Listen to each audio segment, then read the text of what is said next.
తెలుగు రాష్ట్రాలకు high alert. ఈ రోజు నుండి 4 రోజుల పాటు కుండపోత 20 సెంటీమీటర్ల వర్షం పడొచ్చని వార్నింగ్.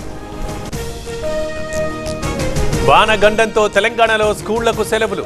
5 జిల్లాల్లో ఈ రోజు రేపు పాఠశాలల బంద్. హైదరాబాద్లో 2 రోజులు ఒంటిపూట బడులు. తెలంగాణలో వర్షాలపై రేవంత్ సమీక్ష. వచ్చే 72 గంటలు అలర్ట్ గా ఉండాలన్న సీఎం. 3 రోజుల పాటు అధికారులకు సెలవులు రద్దు. అర్ధరాత్రి వరకు సాగిన ఆర్జీవీ విచారణ. 11 గంటల పాటు ప్రశ్నించిన ఒంగోలు పోలీసులు. తెలియదు, గుర్తు లేదని సమాధానం చెప్పిన వర్మ. ఏపీలో 31 నామినేటెడ్ పదవుల భర్తీ. టీడీపీకి 26, జనసేనకు 3, బీజేపీకి 2 ఉత్తర్వులు జారీ చేసిన ప్రభుత్వం. పులివెందులలో టీడీపీ గెలుపు ఖాయం. ఓటమి భయంతోనే వైసీపీ ఆరోపణలు చేస్తోంది. ప్రజాస్వామ్యమే గెలిచిందన్న లోకేష్. ఈ world IVF day OSS wheel of hope తిప్పండి. ఫ్రీ ఐవీఎఫ్ గెలుచుకోండి. పులివెందులలో ఇవాళ రీపోలింగ్. 3, 14 కేంద్రాల్లో మళ్లీ ఎన్నిక. రేపు కౌంటింగ్. అమరావతి పనులపై చంద్రబాబు ఫోకస్. P4లో అధికారులు, ఎమ్మెల్యేల పాత్రపై చర్చ. స్త్రీ శక్తి పథకం అమలుపై సీఎం సమీక్ష. ఏపీలో జిల్లాల పేర్ల మార్పుపై ఫోకస్. ఇవాళ కేబినెట్ సబ్ కమిటీ సమావేశం. ప్రజలు, ప్రజాప్రతినిధుల నుండి వినతుల స్వీకరణ. స్థానిక సంస్థల ఎన్నికలపై బీఆర్ఎస్ ఫోకస్.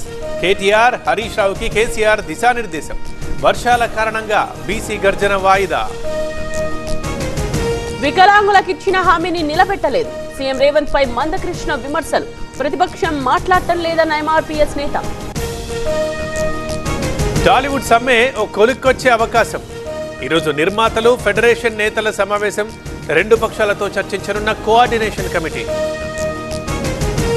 నాగార్జున సాగర్ కి కొనసాగుతోన్న ఇన్ఫ్లో. 20 గేట్ల ద్వారా నీటి విడుదల. విద్యుత్ కాంతుల్లో మెరిసిపోతోన్న జలాశయం. సృష్టి కేసు సీసీఎస్ సిట్కి బదిలీ. ఇప్పటిదాకా 25 మంది అరెస్ట్, రిమాండ్. నమ్రతపై 8 కేసులు పెట్టామన్న నార్త్ జోన్ డీసీపీ. హైదరాబాద్ ధూల్పేటలో డ్రగ్స్ స్వాధీనం. 3 అరెస్ట్ చేసిన ఎక్సైజ్ పోలీసులు. పరారైన మరో 5 కోసం గాలింపు. కర్రీ పఫ్లో పాము పిల్ల. మహబూబ్ నగర్లో ఘటన. లోకల్ బేకరీలో మహిళకి చేదు అనుభవం. 4 కొత్త సెమీ కండక్టర్ల యూనిట్స్. ఏపీ, ఒడిశా, పంజాబ్ లో ఏర్పాటు. ఆమోదం తెలిపిన కేంద్ర కేబినెట్. ఓట్ల చోరీపై కాంగ్రెస్ దేశవ్యాప్త ఆందోళనలు. ఖర్గే అధ్యక్షతన ఏఐసీసీ కీలక సమావేశం.